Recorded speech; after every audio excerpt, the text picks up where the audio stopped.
Hiromi Mitsunashi. So treat Motoko as if she was me, Hiromi added with a glare. To find her Motoko sitting on a bench besides Martinez of all people.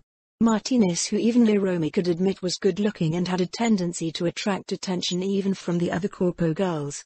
Not that any of them allowed themselves time with a boy with no future. Martinez was smart. Too smart. Martinez was also poor. Too poor. Yeah, I got it. She's the ghost. I can't believe I actually met the ghost, and she's a teenager too? Martinez still looked a little bewildered, and ordered the sudden meeting, something Hiromi could only accept. Motoko had that effect on her people. Motoko had that effect on people.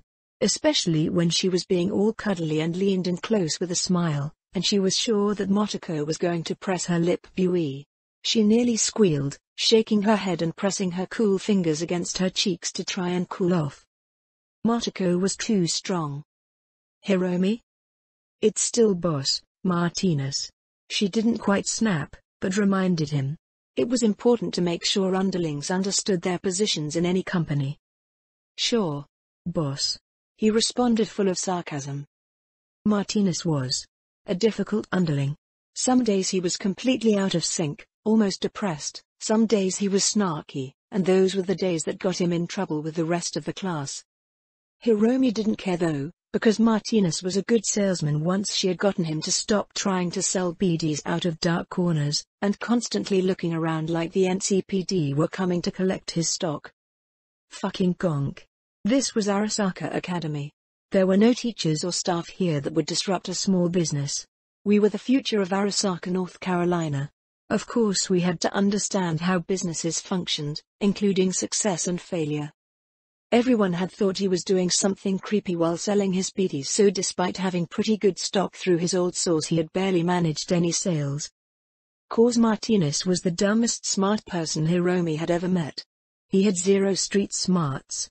Which was really shocking for a kid that was so poor.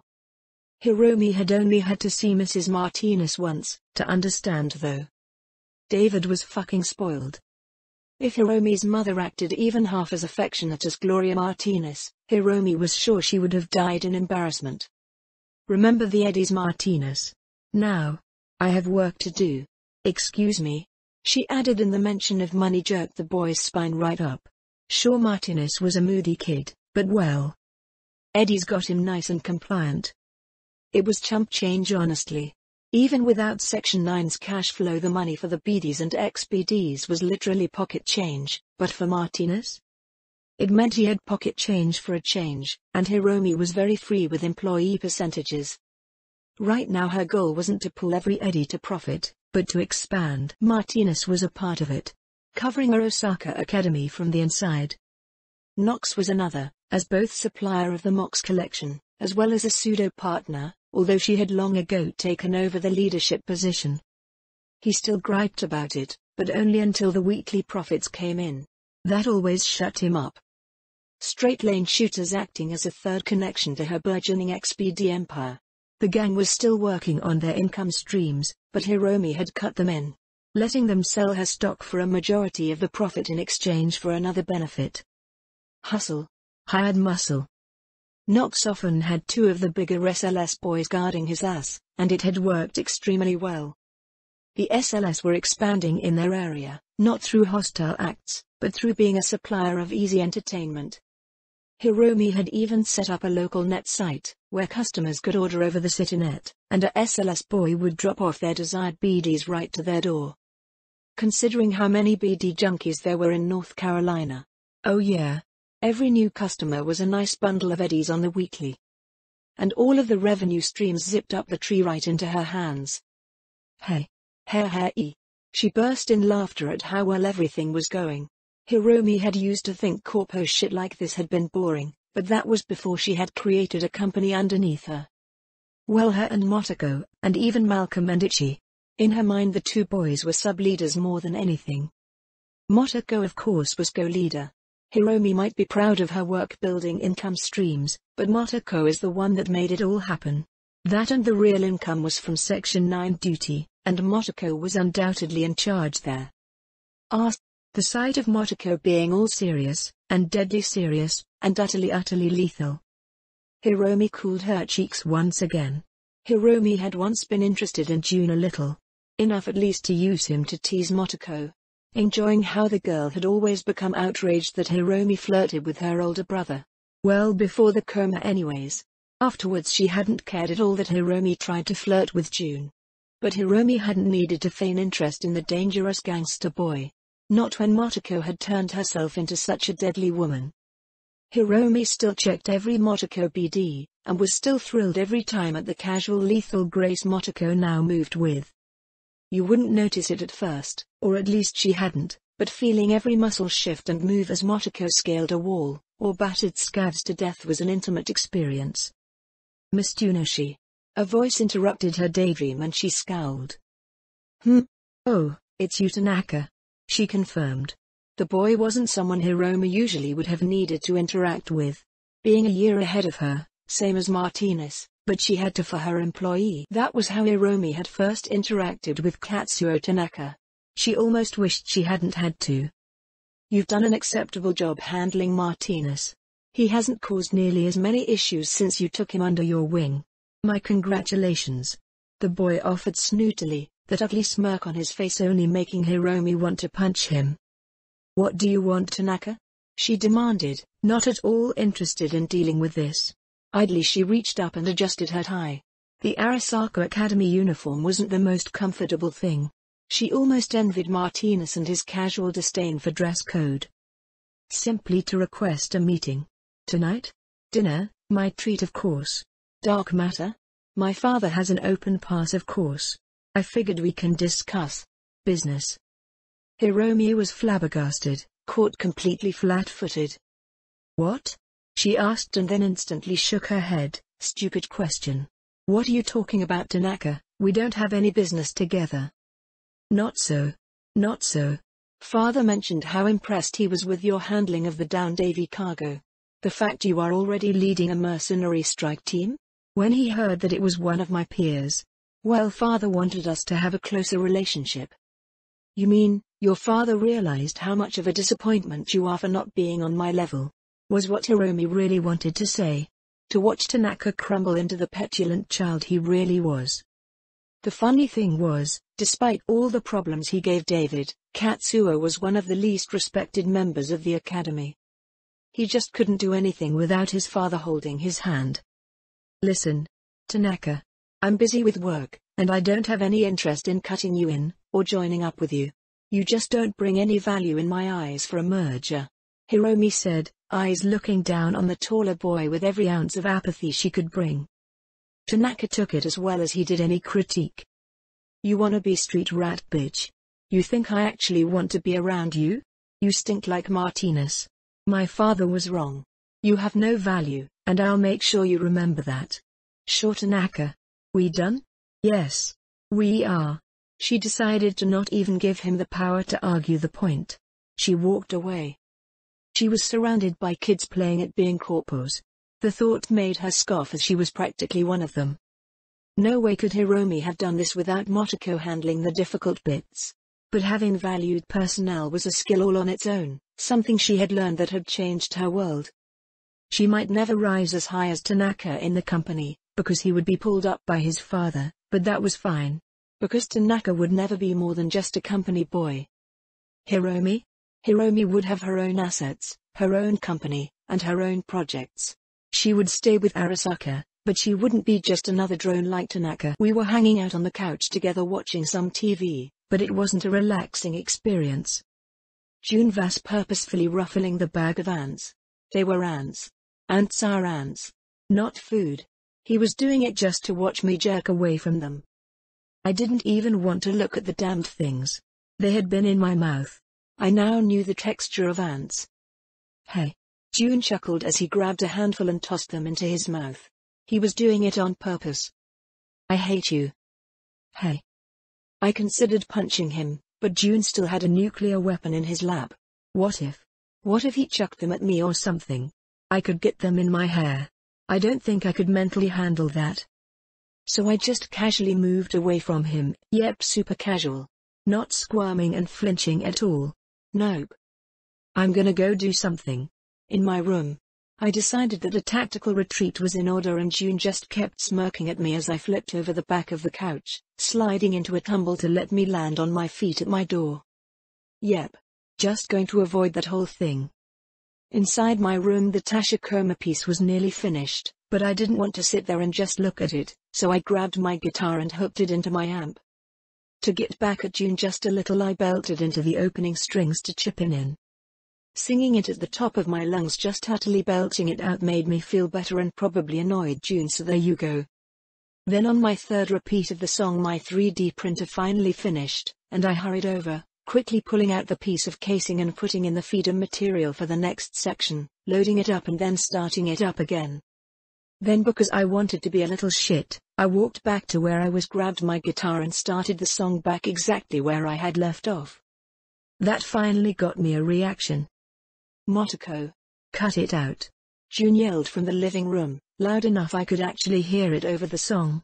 That finally earned him some relief as I stopped playing and toned down the volume before jumping back into it, at a much more reasonable level. I was trolling June, not trying to be an asshole. But then as I was starting up, there was a knock on the door. None of my tunes were supposed to be coming over. I put the guitar down and grabbed my Lexington from the holster and met June, who just rolled his eyes as he saw me come out of my room armed as he walked to the door. "At least grab the door gun, June." The tactician was for this exact thing. But he ignored it and opened the door. Hey," June offered, looking surprised, and I concealed my Lexington in the back of my pants as I wandered over to see. "Hey neighbor." I was "Oh," she remarked upon seeing me. It was Rockaboy neighbor. She was standing at the door, hand idly twirling a bit of her tech hair that was flashing slowly to her heartbeat. "Flirting. Red alert," I glared as I hurried over, grabbing June's arm and narrowing my eyes a bit at her. "Can we help you?" I asked, making my point clear.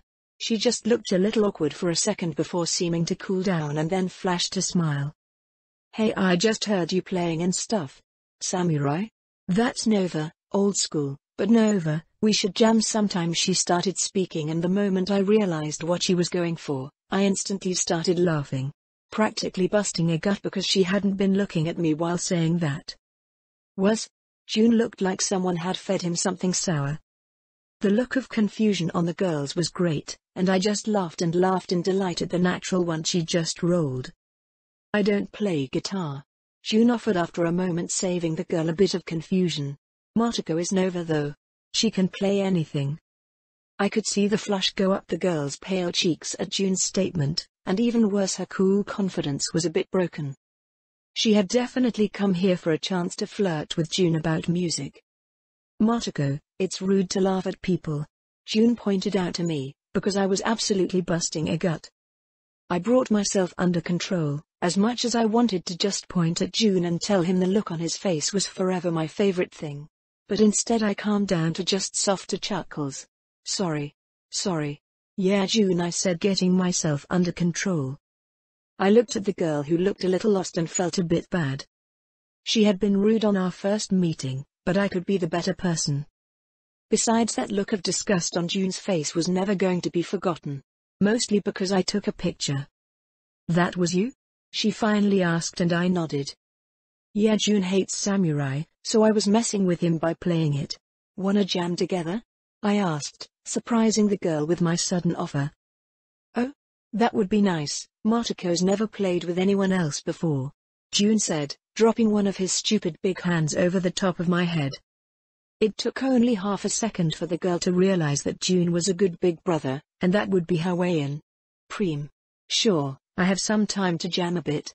Let me get my guitar," she said, walking away quickly, and I was pretty sure she needed a moment to reset her plan. She had definitely come for June. I had no doubt she was going to want to play in front of June. I rolled my eyes, silly rockaboys. Heading back to my room, I grabbed my amp and equipment and hauled it out to the living room.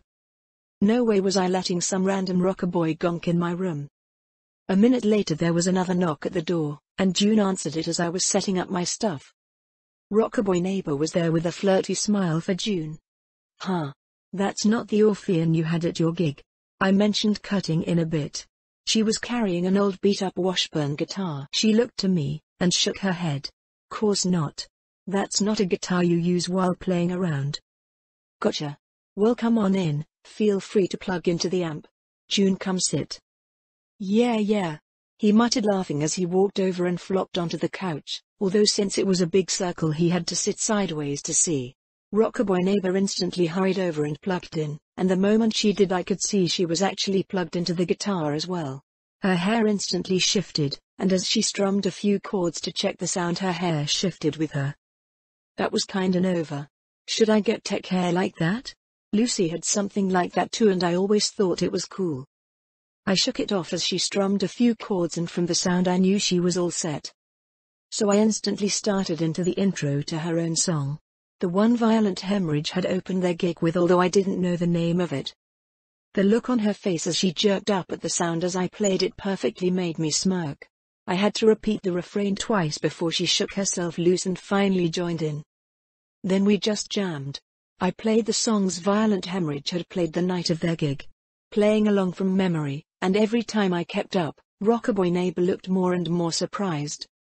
June looked sort of meh about the song choices, but I could tell that she didn't really notice that. Only that his attention was on her, and she strutted under my brother's eyes. We took a break after a few songs and June was a good boy, bringing both of us drinks. Thanks June, I said as I drank my soda, while Rockabye neighbor flirted, leaning in a bit as she took the drink. Yeah. Thanks.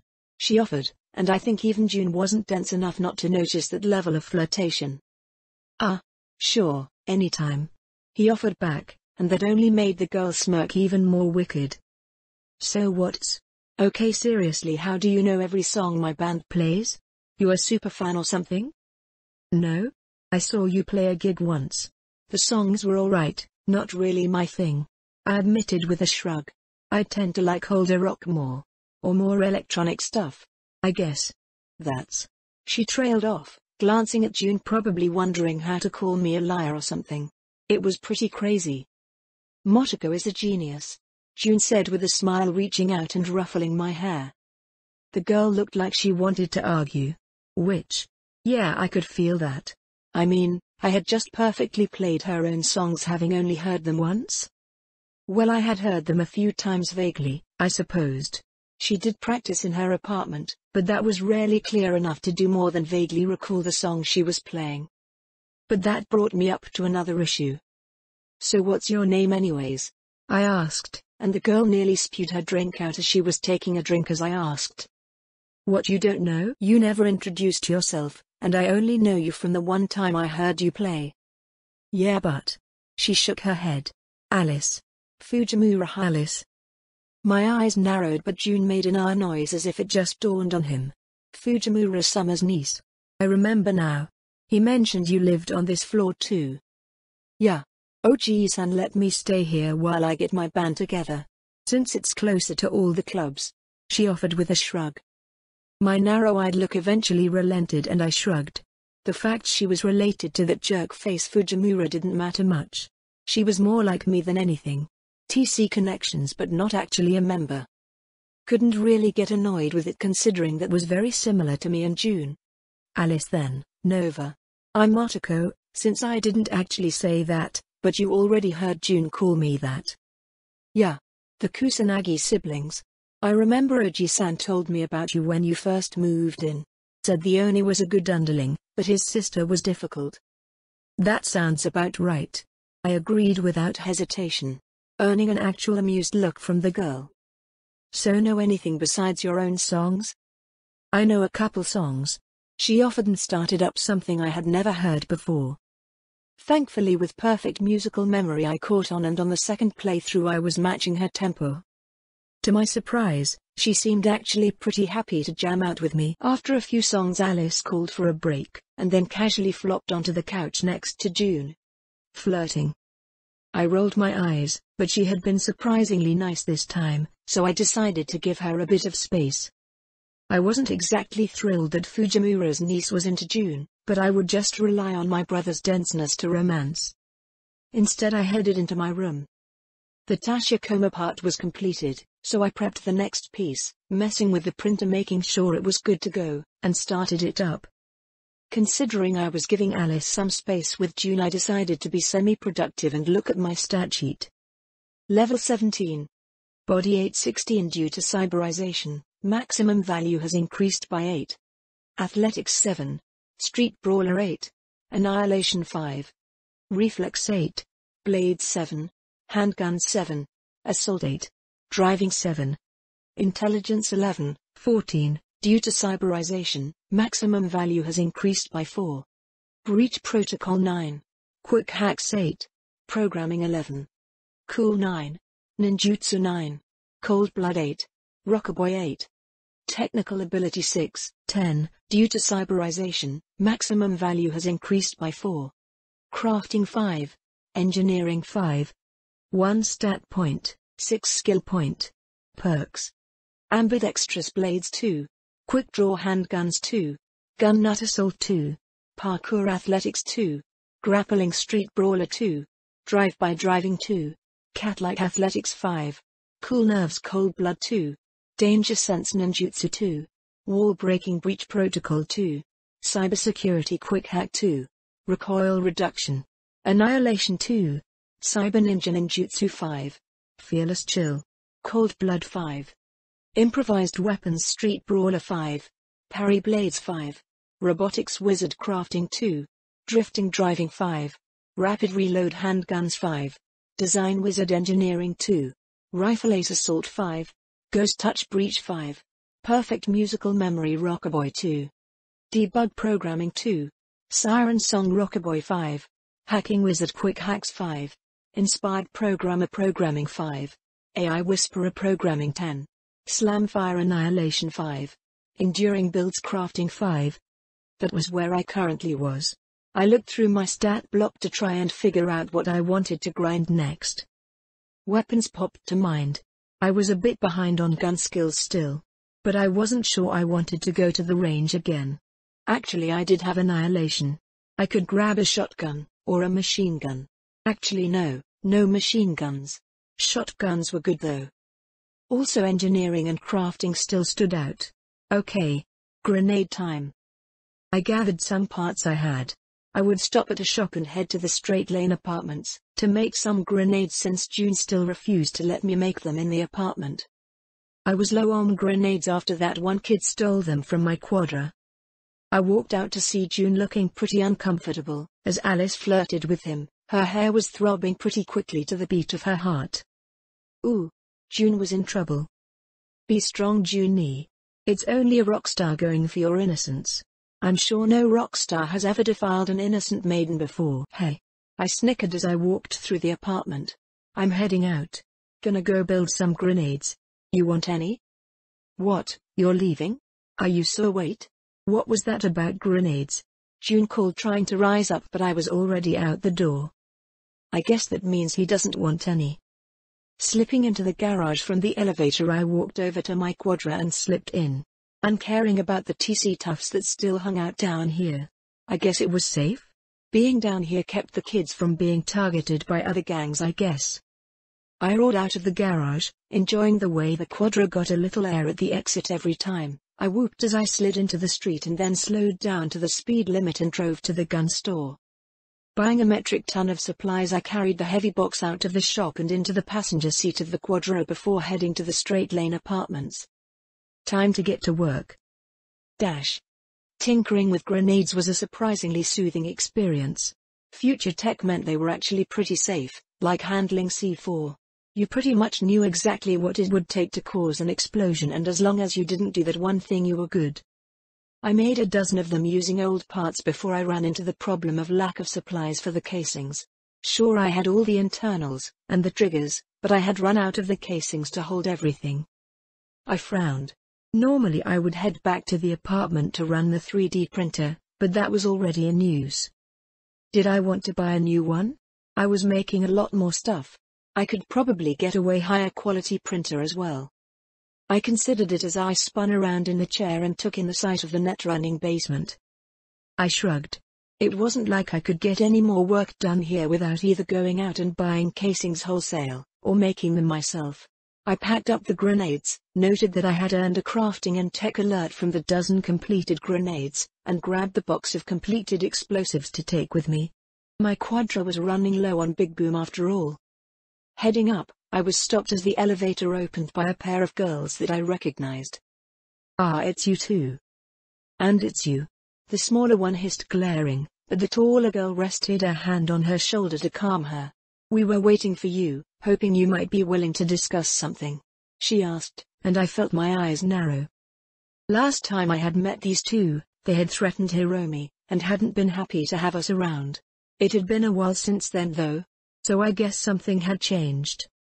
"I don't really have a lot of time," I lied, "but if you make it quick I'll hear you out." "Perfect. We are having an issue with a rival gang causing some problems. While we can certainly defend our territory, we are a bit outgunned this time, and wanted to hire you. Call Hiromi then, and run the gig through her. She's my fixer." I replied and made to move, but the girl moved in. "Wait. We told Hiromi we had everything under control. If she realizes we are struggling with our end of the deal we might lose the deal entirely. Please. It's just one group. We don't even need them flatlined or anything. They have higher-end weapons is all. They made some deal with Sixth Saint so they have rifles and things. We just need them to lose the weapons. If they do, everything goes back to normal." I sighed. This was dumb. Like literally dumb. "Okay, listen. Hiromi is my best chum, so let's be real, hiring me is still going to alert her. So let's cut all the shit. You guys are street kids. You aren't meant to handle something like Sixth Saint. Hiromi knows that. Just call her, tell her what's up. I'll send her a text right now. To look into it, and that will help out." The taller girl looked nervous before sighing. "Please." "Great. Call her. If she is being a bitch I'll talk to her, but I doubt she's gonna drop you guys like that." Hiromi had mentioned from time to time that the SLS was acting as her low-level muscle. No way Hiromi would drop them just because. Wait, did these kids think Hiromi was some super fixer like Wakako or something? Hey. I turned and walked away to hide my smirk and my desire to giggle. I was gonna tease Hiromi so bad about how everyone thought she was some elite fixer. Best model you can find on the market. The Militech marketplace also offers a wide variety of printable options for the discerning customer. The man said, patting a 3D printer with one hand. This was now the third Militech branded printer he had shown me. "That's great, but I don't need a Militech marketplace. I'm looking for something I can run on my own. Which this one won't. As I have to upload my blueprints to be able to print them." I argued for the third time. It was actually a good marketing ploy. The printer was cheaper, and pretty good quality. So by tying it into a local net marketplace Militech got free product to sell, and a constant income. And I'm pretty sure I could jailbreak it, but I didn't want to deal with this. I just wanted it to work. The Militech marketplace is the greatest concentration of chum. I'm not interested. The man shut his mouth and then breathed out. "Yeah, alright kid. You want something a bit more flexible, we got that too. Come on." His tone had completely changed from the corpo tagline he had been hawking at me.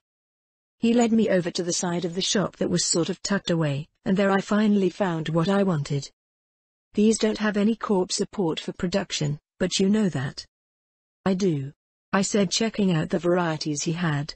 These printers would only work if I could input the model myself without any of the libraries that some of the other printers offered. "This one," I said, pointing at a Vance T-form. I had never heard of Vance before, but just checking out the printing details, this is the one I wanted. "Figured you'd grab that.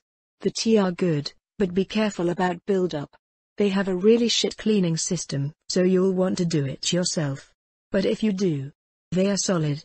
He offered, hefting up the box that was pretty large. Definitely some do-it-yourself building involved, but I paid and hauled it out to the quadra to take home. I would flip the printers around.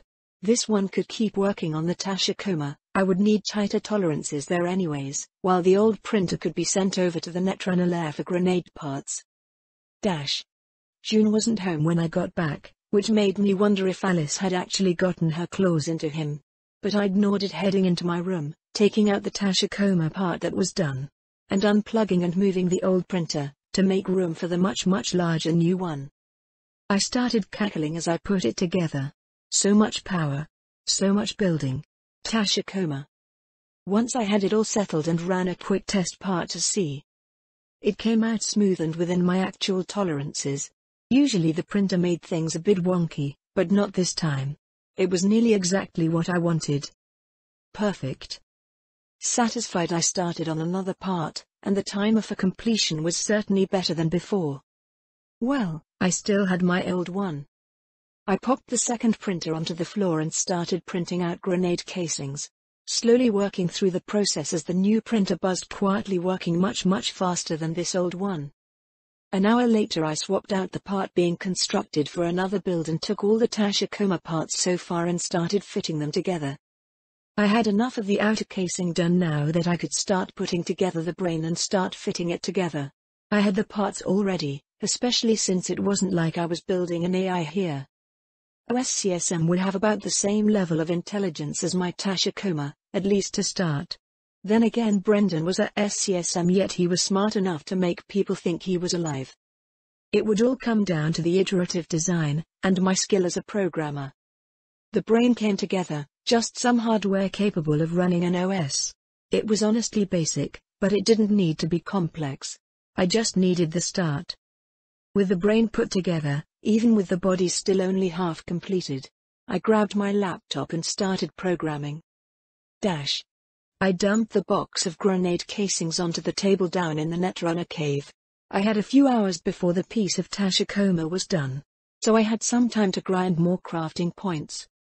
I had made a lot of casings, enough that I wouldn't need more for a long time. But really it was just a grinding method. I probably wouldn't even keep all the grenades live. My hands grabbed the basic tools I need and I went to work. Explosive fitted into the casing, electronic trigger connected to the mechanical one, and then a final twist of a screwdriver sealing it all together. I gave it a little scan with my Kiroshi, confirming it was live, and then put it to the side. Then moved on to the next one. And the next. All the while XP came in small bursts. 100 technical ability XP gained. 100 crafting XP gained. 100 crafting XP gained. Crafting skill level up. Crafting 6. Nice.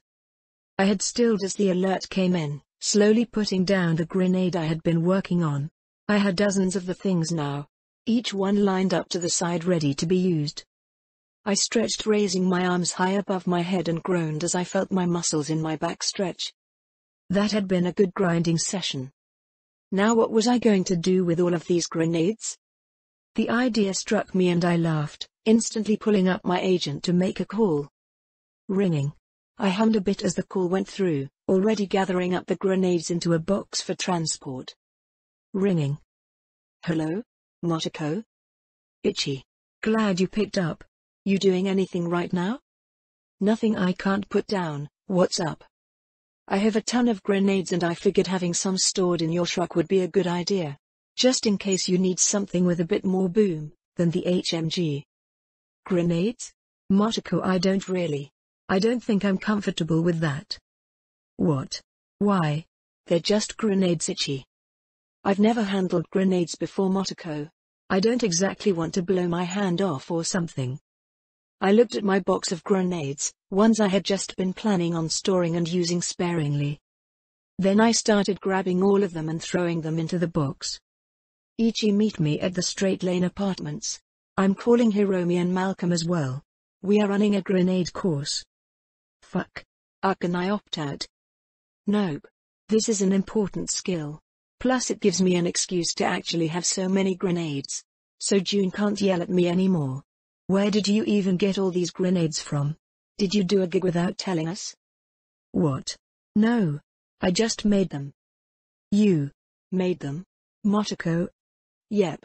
It's easy. Like super easy. Don't worry, they are safe. Hell, they are safer than the ones you can buy bulk from gun stores and stuff. Don't worry. I made the whole thing myself. Oh God. He whispered quietly, but this was happening, Ichi. Your boss at Section 9 demanded it. Okay. Hurry up. I'm calling everyone in. I don't like this idea.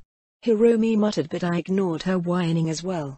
Only Malcolm had been all for the idea of practicing with grenades. But I had gotten them all here now, so it was too late. Welcome to the Section 9 grenade testing range. I called out, waving behind me at the bare desert. This is just the Badlands. Section 9 grenade testing range, I repeated, ignoring Ichi's remarks. Yeah, Malcolm called out, the only one of my chums that was actually here to have fun. I kicked the box I was standing over, knocking off the lid, and all of my chums, even Malcolm, jerked back. Scaredy cats. Just because it was a crate of grenades. Alright. So everyone come up and grab a grenade, just don't twist the top and we won't have any issues.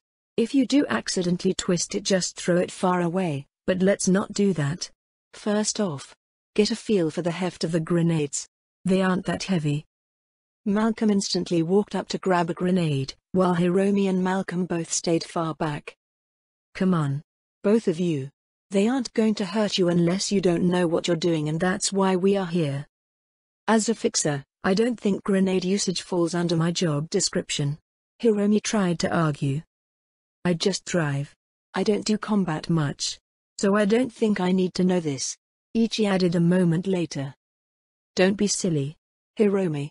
Combat skills are very important even to a fixer.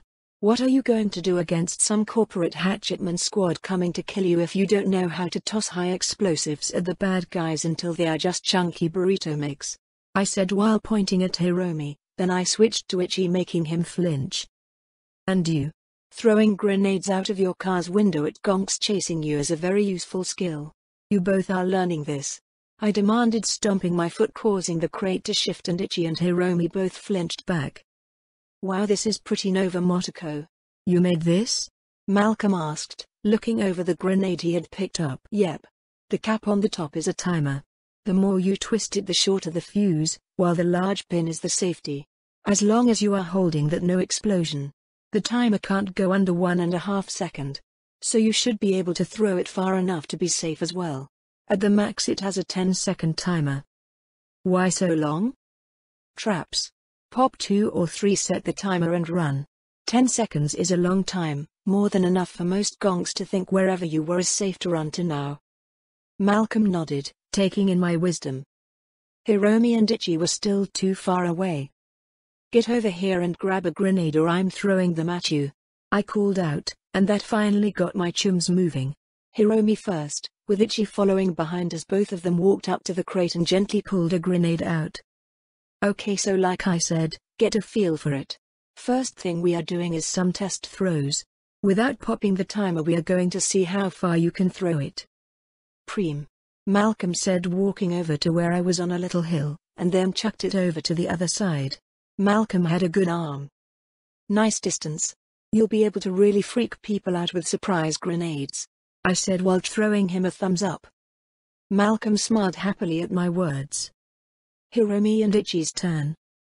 They both tossed the grenade and I winced as Hiromi's didn't quite go right, instead throwing almost too far up, as it landed on the hill and then rolled back towards her. It's okay. I called out, walking over and grabbed the rolling grenade. I checked just to be safe, but the primer wasn't started. We'll work on your throw first. I mentioned without saying that Hiromi would have blown herself up with that throw.